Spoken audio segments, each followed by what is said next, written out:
Okay. Now, let us come back and study the next higher homologue of cyclopentane, that is cyclohexane, which is actually the most interesting and most well studied of all these cyclic systems. Now, we have seen that this puckering of these rings started from cyclobutane, and why the puckering takes place? The simple reason is to reduce the torsional strain. Okay. In case of cyclobutane, although the angle strain increased a little bit, but the gain is more if you reduce the torsional strain. In cyclopentane, there is virtually angle strain is virtually 0. So, even if you make it puckered, the angle strain still remains 0, but you gain a much more because you are reducing the torsional strain. Now, let us come to the cyclohexane. Okay. Now, cyclohexane according to Bayer should be planar. Okay. If you try to make it planar, you see it's very difficult. You cannot really straight away make it planar because it's so flexible, it's very difficult. But suppose I force it and make it a planar molecule. So, this is the planar molecule of still it is moving, it is very difficult. But if you try to make it planar, you see the angle starts little bit bending. I do not know whether it is visible there. The angle bends a little bit because it will suffer from angle strain, because the angles will be then 120 degree, but the normal angle is 109 degree. So, this little bending, I hope actually it is very difficult to hold it in that fashion. I will try again. Yes, it does not, that means it is not stable. If it does not want to remain in this fashion, it is not stable. So, you see the bending now, the top one you can see the bending a little bit. Okay. So, what happens? You have the angle strain in the planar form, and in addition you have huge number of torsional strain, because there are now adjacent bonds increases, the vicinal carbons relationships, number of relationships between the vicinal carbons, that increases. So, you have very large number of torsional strain. So, to avoid that, cyclohexane adopts what is called adopts some conformations, non-planar conformations, again puckered conformations, where the angle strain is 0, angle strain is perfectly maintained at 109 degree 28, means correct is 109.28 minutes, but for approximation we can say 109.5 degrees. Okay. So, the valence angles are perfectly maintained, and but still it is puckered. It's first it is there is Sachse and Mohr, I think Sachse and Mohr, they first predicted that cyclohexane exists in two extreme conformations. They identified two conformations for cyclohexanes, and one of them is called a chair conformation. Okay. So, this is one conformation which is called a chair conformation. Okay. Why chair conformation? Because it looks like a chair. So, if you look at this molecule, so you see that there is a leg of the chair, then this is the handle arm of the chair, and this is the where you rest your head. Okay. So, this looks like a chair. So, this is called a chair form of cyclohexane. Sachse and Mohr also identified another one, which is called the boat conformation.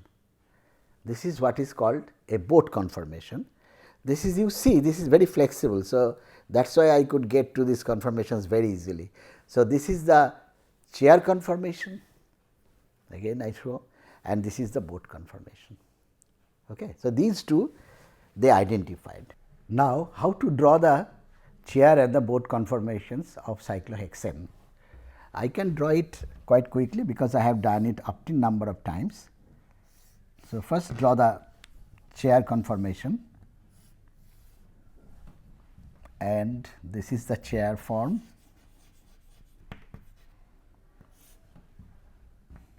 and this is the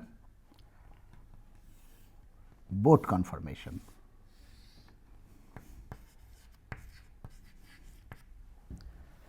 Okay. Now, between these two conformations, it has been found that cyclohexane exists mostly in the chair conformation, and there are reasons for which board conformation is quite unstable, and we can discuss that later. However, there is another form which is in between the chair and the board, and that is what is called twist board form.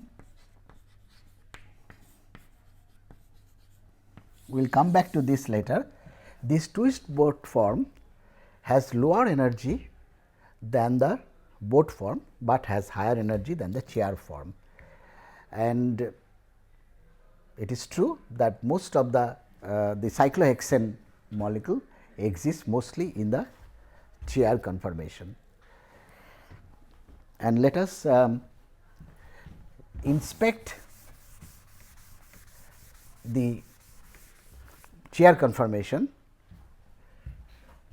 as this is the principal conformation that cyclohexane exists. The first thing that that is important in chair form while drawing this, see, there are some students draw in a very bad way like this chair.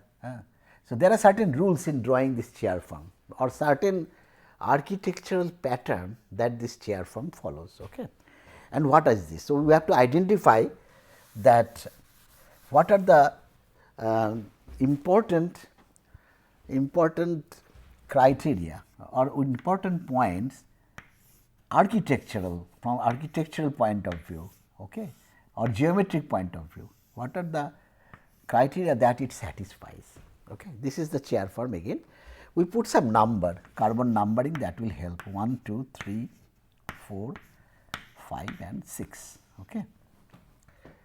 So, in this you see this carbon is above this carbon, that is very clear. So, if you start from this carbon, C4 carbon, so these two bonds is going above, is going upward direction. Okay. Then these two bonds, the next two bonds, they again now they come in the downward direction, and then after that again these two bonds approach in an upward direction and finally meet at this point. Okay.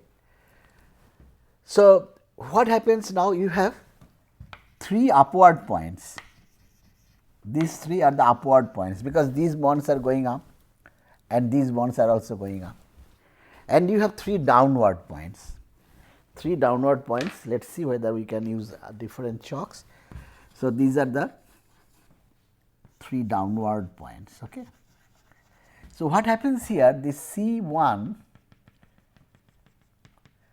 C3 and C5, C1, C3 and C5, they lie in one plane, and C4, difficult to draw here, but C4, C2 and C6, they lie in another plane. Okay. We can come back to this geometry, to this model, and then show it. So, what I am saying, that there are 3 top carbons, which are these 3. So, they lie in one plane, and there are 3 bottom carbons, which are these 3, one, this one, that one. See, they alternate each other. This is alternating. So, the back carbon, a bottom carbon, not back, a bottom carbon, then a top carbon, then bottom, then top, then bottom, then top. Okay. So, it alternates. So, 3 top carbons lie in one plane and 3 bottom carbons lie in another plane, and these 2 planes are parallel to each other. Okay. So, there is an average plane. I can say that there is an average plane which is going through the middle of these 2 planes. Okay. So, that is the first thing. And the second thing is now, what about the bonds at the carbons, because you have this carbon carbon framework, but now you have, in addition, you have the hydrogens. You have the hydrogens. So, if you look at the model, you see, or do not look at the model, before we go to the model, let us try to do it in the board, because as I said, models are good, but you do not always have the facility of this molecular model system. So, it is better to try to visualize the thing. So, when there is a carbon at the top, you see that there is a one bond which goes vertically upward, okay, and another bond which is here, which is downward, but it is not vertically downward. It is, I have drawn it in such a way that this is parallel to these bonds. So, this is parallel to this bond or that bond. In fact, these two bonds are parallel to each other. That is also a beauty of the chair system. These bonds and these bonds are parallel to each other, and then this one and this one are parallel to each other. So, which bonds are parallel? Just the internal framework C1, C2 is parallel to C4, C5, parallel to each other, and then C1, C6 is parallel to C3, C4. So, they are parallel, this means parallel, and then C5, C6 is parallel to C5, C6 is parallel to C2, C3, they are parallel to each other. So, while drawing the chair form, you have to maintain this parallel relationship between these bonds. You have to maintain while drawing this. Okay. I will show you how to draw a chair form for beginners, because sometimes, as I said, many people draw it in a deformed form, which is not correct. So, there are some ways to draw it correctly. Now, the question of these bonds, the outside bonds of the cyclohexane. So, there is a bond which is, if it is top carbon, so there are 3 top carbons C1, C5 and C3. So, one bond will be vertically upwards and the other bonds will be parallel to the next adjacent carbon-carbon bond. So, this bond will be parallel to the next adjacent carbon-carbon bond, and in the bottom carbon you have now, instead of going upwards, you again have vertical bonds like this. Again you have vertical bonds like this. This is the bottom carbon and this is the bottom carbon. So, you have a vertical bond like this. So, again vertical bonds are there, but bottom carbon the vertical bonds go downwards and the upward carbon the vertical bonds go upwards. Okay. And what about the other bonds in the bottom carbon? Because in the top carbon, what I said, this is parallel to the next adjacent carbon-carbon bond, the same thing happens here also. So, when you draw the fourth ligand here, that should be parallel to the next carbon-carbon bond, next carbon-carbon bond, next means next adjacent. So, this one or this one. So, this should be parallel to this. Okay. So, if I try to draw the bond here, the fourth ligand, that should be parallel to this and this. Okay. If I want to draw the fourth ligand here, that should be parallel to this and this. Now, sometimes people ask that this parallel line I can also add in this direction. This is also parallel to this. So, what is wrong with this? The wrong is that it cannot, actually all these 3 bonds cannot be in the same direction on this side. So, one bond has to come in this position. You remember the Sawhorse projection formula. So, what happens? This is the kind of Sawhorse projection formula. So, you cannot have a Sawhorse projection formula where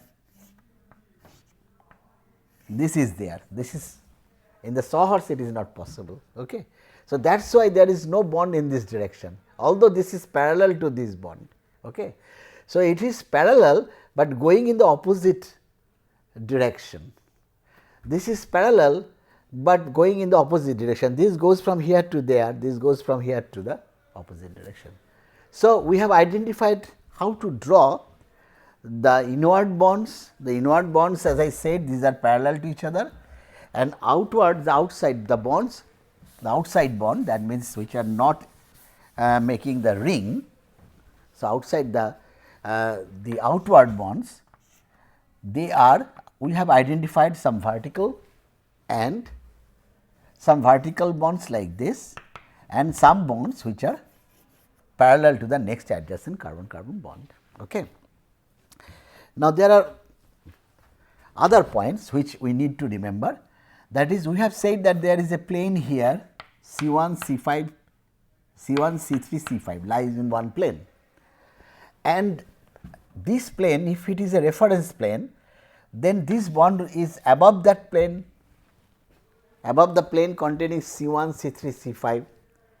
So, according to the nomenclature conventional, that nomenclature system, this is beta bond, okay. And this bond is below this plane containing C1, C3, C5. So, that must be alpha. Okay. So, this is a beta bond and this is an alpha bond. So, if we come to the next carbon C2, now this belongs to the carbon which is lying at the bottom plane. So, C2, C6 and C4, they form another plane. Here you see this is above that plane. So, this should be beta and that should be alpha. Okay. And it actually this vertical bond here, it is beta, the next vertical bond is alpha, the following vertical bond is again beta, the next vertical bond is again alpha. So, it alternates, then it comes to beta and this is alpha. Okay. So, that means this is how the alpha beta relationship between the bonds are designated. Okay. This is designated as per the plane that the carbons belong to. Okay. The top carbons have a plane and the bottom carbons, they lie in a plane, and these alpha beta are basically whether these bonds are above those planes or below those planes. Okay. This is important while drawing the cis trans derivatives, disubstituted derivatives of cyclohexane. That is important, because what is cis, as I said, alpha alpha or beta beta will make a cis relationship and alpha beta or beta alpha will make a trans relationship. Okay. Now, these bonds, apart from this designation of this alpha beta, they have some other names. Okay. These vertical bonds are called axial bonds. So, this is what is also called an axial bond. This is also an axial bond.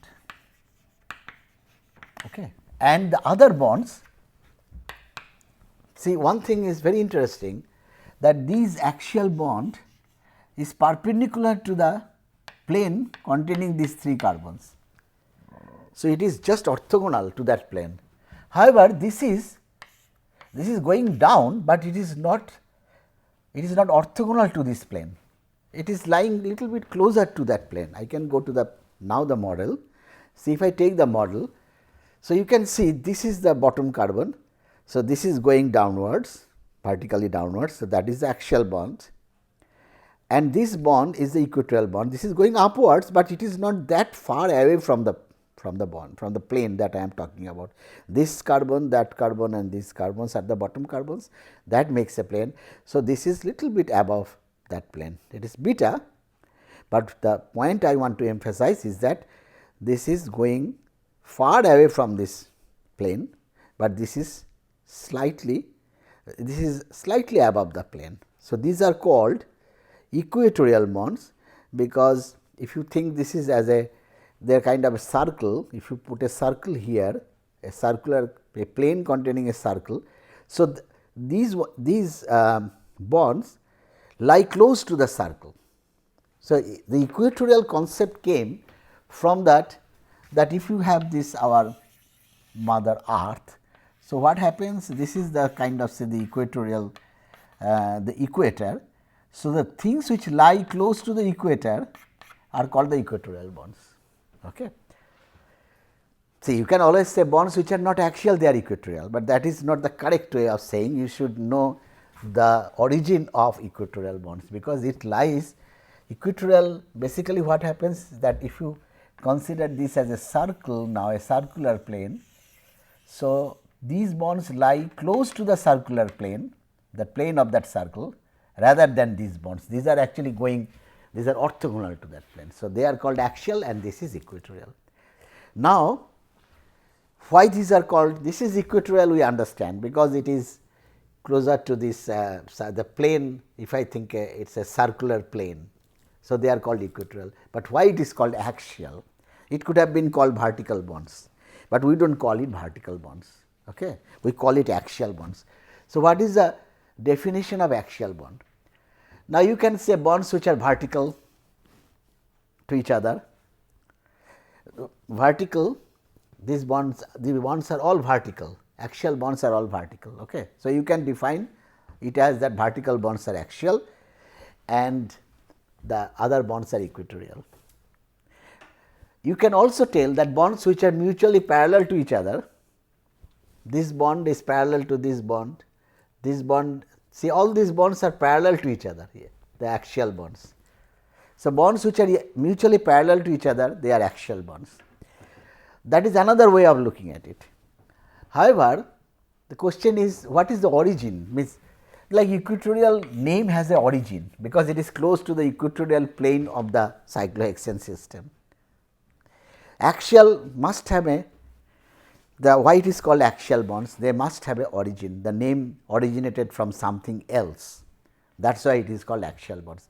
And if you say that bonds which are vertical, they are axial bonds, that is not correct, because if you hold the chair form, in this fashion, then the definition changes. Bonds which are horizontal, that becomes axial bonds. See, these are axial bonds, The way you hold the chair, that is important. So, you cannot say that bonds which are vertical, they are axial bonds. So, that is the wrong concept, because it is then you have to say I have to hold the chair in such a fashion that these bonds look horizontal, this vertical. Okay. So, that is not the correct definition. The correct definition is that, which also tells that why it is called axial, is that this is a cyclohexane, remember all these are hydrogen. So, I removed those two bonds. So, this is cyclohexane. So, in cyclohexane, if you rotate this, if you think there is an axis here and you start rotating this cyclohexane along the axis. So, what you see that if I do a 60-degree rotation, again I go back to the earlier one. Earlier the head of the chair was on my left side, okay, and on the right side is the leg of the chair, the bottom of the chair. If I do a 60-degree rotation, the whole thing changes. The bottom of the chair is now on my left side and the topmost position, the head of the chair is now on my right side. So, the appearance changes, appearance of the chair changes. Now, if you give further 60-degree rotation, then what happens? Then again we come back to the original position. The head of the chair is to my left and the bottom of the chair is to my right, which was my starting point. So, basically what I did a rotation of first 60-degree, but I did not come to the same position, same appearance, but then I made another 60-degree rotation. So, it appeared the same like the earlier one, the starting point. So, that means it has got what is called 360 by 120. So, that gives you a number 3. So, it has got a C3 axis of symmetry, C3 simple axis of symmetry. Okay. C means simple axis of symmetry. So, that simple axis of symmetry is here. If I rotate the chair in this fashion, the simple axis of symmetry will go through this. Okay. It is still there, but it changes the way if you orient the chair in this fashion, then the simple axis of symmetry will go through this point, it will be inclined. Okay. But what remains constant is that these bonds, the axial bonds, remain parallel to this simple axis of symmetry. So, the simple axis of symmetry goes through this point and it will always be, the bonds will always be, the axial bonds will always be parallel to this. So, that is basically the other way to say is that they are coaxial with this simple axis of symmetry. So, that is why they are called axial. So, they have originated from the coaxiality of these bonds with the C3 axis. Okay. So, that is why.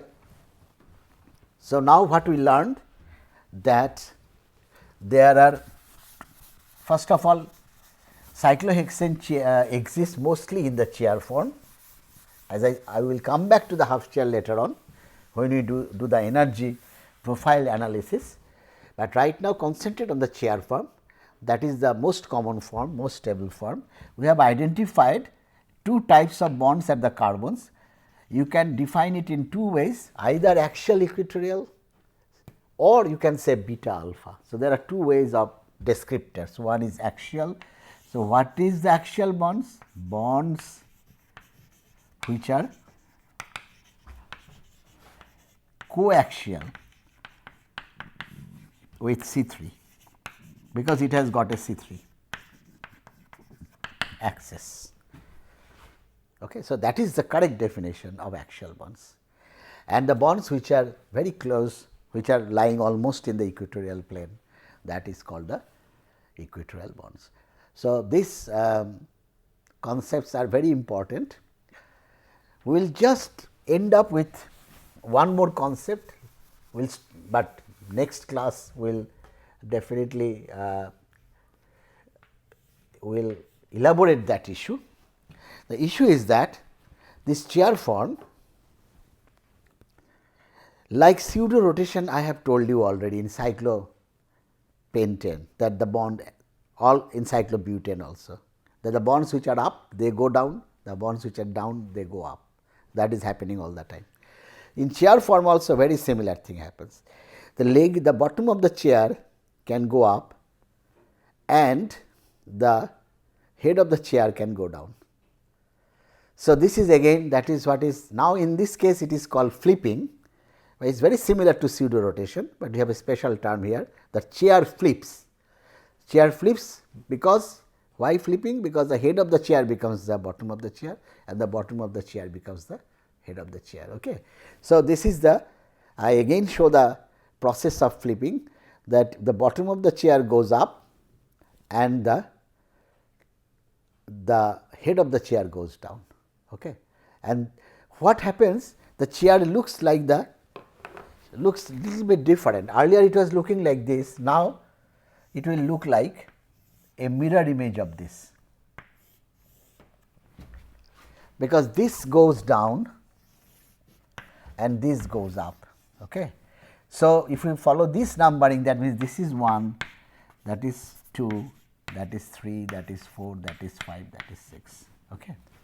So, this is what is called flipping of chair, and it is, there is a sign for flipping, and that sign is that you have to put a kind of half circle here. See, you know, lot of this means 1 electron movement, this means 2 electron movement, this means equilibrium, this means resonance, and now you have another type of arrows, and that is that you, when you put these circles here on the arrow, half arrows, that means flipping, that means this is now flipped and go into this form. Okay. So, next we will discuss that what happens to the axial equatorial bonds, what happens to the beta and alpha nature in the chair form when it flips from one to the other, and then what happens to the energy associated with it, because that is what we have discussed in butane, that when you rotate, what happens to the energy. In this case, this is also a kind of rotation, flipping is also a kind of rotation. So, when you flip, what happens to the energy, how does it vary when you go from one chair to the mirror image chair, that is called the flipped form. So, that is one aspect. Another is what happens to the axial equatorial bonds and what happens to the alpha and beta nature of the bonds. Okay. That will be in the next class. Thank you.